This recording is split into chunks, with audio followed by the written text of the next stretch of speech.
काशी ज्ञान की नगरी है, विद्या की नगरी है। धर्म, संस्कृति, कला, साहित्य और संगीत की नगरी है। आधुनिकता के तमाम दबावों के बीच भी इस नगरी ने अपनी प्राचीन परंपरा को सुरक्षित रखा है। आज भी काशी की गलियों में परंपराओं के संरक्षण के प्रयासों को देखा जा सकता है।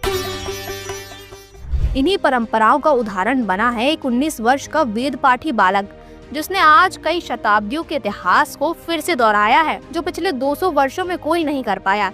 एक ऐसा पाठ जिसमें 25 लाख से ज्यादा पद, करोड़ों शब्द और एक भी गलती हुई तो पूरा प्रयास शून्य।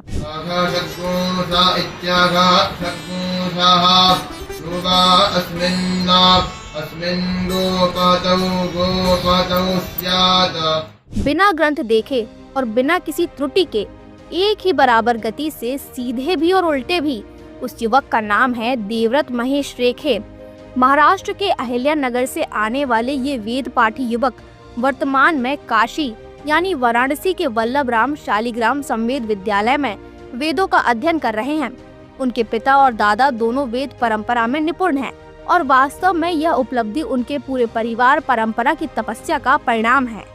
अब बात करते हैं उस असाधारण उपलब्धि की जिसने सबको चकित कर दिया। देवव्रत ने शुक्ल यजुर्वेद का दंडक्रम पारायण पूरा किया। दंडक्रम एक ऐसा क्रम है जिसमें हर शब्द अगले शब्द से जुड़ता है, ओवरलैप होता है, जैसे कोई अनंत धागों की श्रृंखला।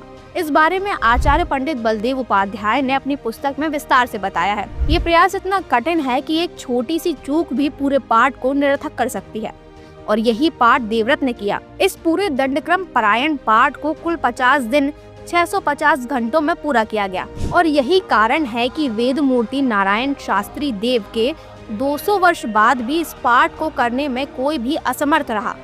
आज जब देवव्रत महेश का वीडियो सामने आया जिसमें गुरु, विद्वान और परिवारजन उन्हें फूलों से सम्मानित कर रहे हैं, तो यह दृश्य सिर्फ एक जश्न नहीं बल्कि वेद परंपरा के पुनर्जीवन का प्रतीक बन गया है।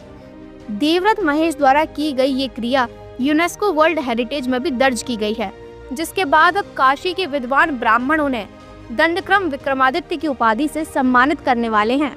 19 वर्षीय देवव्रत महेश रेखे को दक्षिणम में आए श्री श्रृंगेरी जगत गुरु शंकराचार्य द्वारा आशीर्वादित स्वर्ण कंगन, जिसका मूल्य 5 लाख रुपए है, और 1,11,116 रुपए प्रदान किए गए।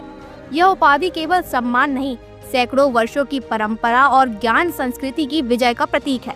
यह उपलब्धि सिर्फ देवव्रत की व्यक्तिगत सफलता नहीं है, यह सनातन धर्म के उस